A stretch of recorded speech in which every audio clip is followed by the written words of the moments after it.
One day, Buddha reached into the state of Magad with his pupils. He decided to stay there for some days. When residents of that state came to know that Buddha with his pupils is in their town, they started visiting him to see him. They also started bringing different kind of gifts for Buddha. Buddha was sitting with his pupils. People were coming to see him and gifting him expensive gifts. Buddha was accepting gifts to be distributed among poor.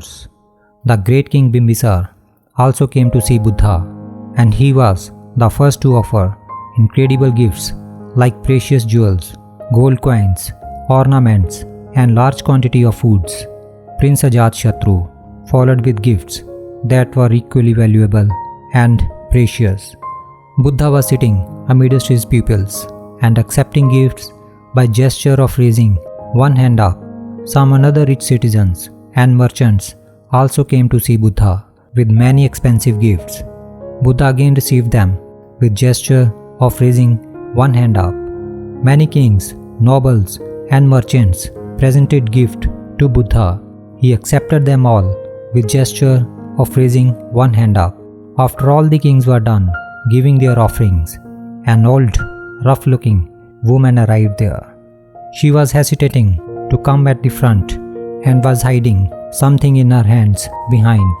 When Buddha saw her hesitating, he asked her, "Mother, why are you hesitating, and what are you trying to hide behind in your hands?" She greeted the Buddha and said eagerly, "O enlightened one, I heard about your visit to our town today.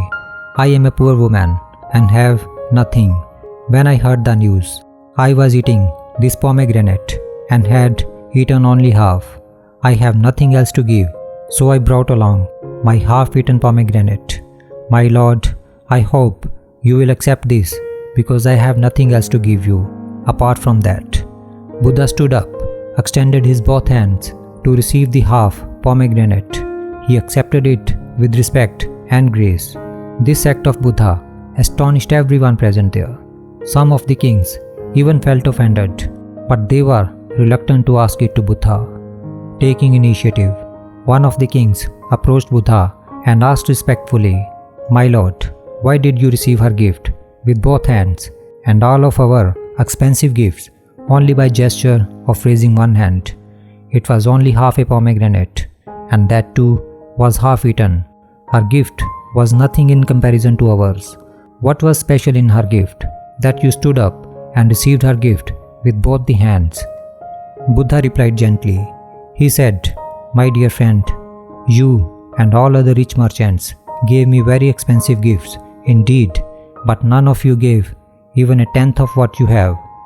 And even after you gave, your motive was also to gain more glory rather than charity. This woman gave her all that she had, and in return, she did not expect any glory.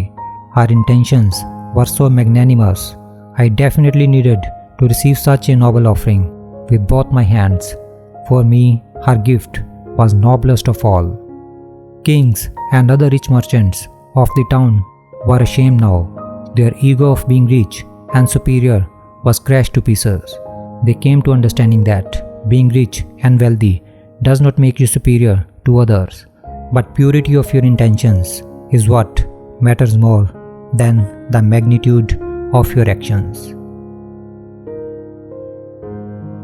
We have seen in our life that sometimes people wish that if they had more money, they could do more charity, but they forget that charity does not depend upon the magnitude of your donation, but it depends upon the purity of your intentions.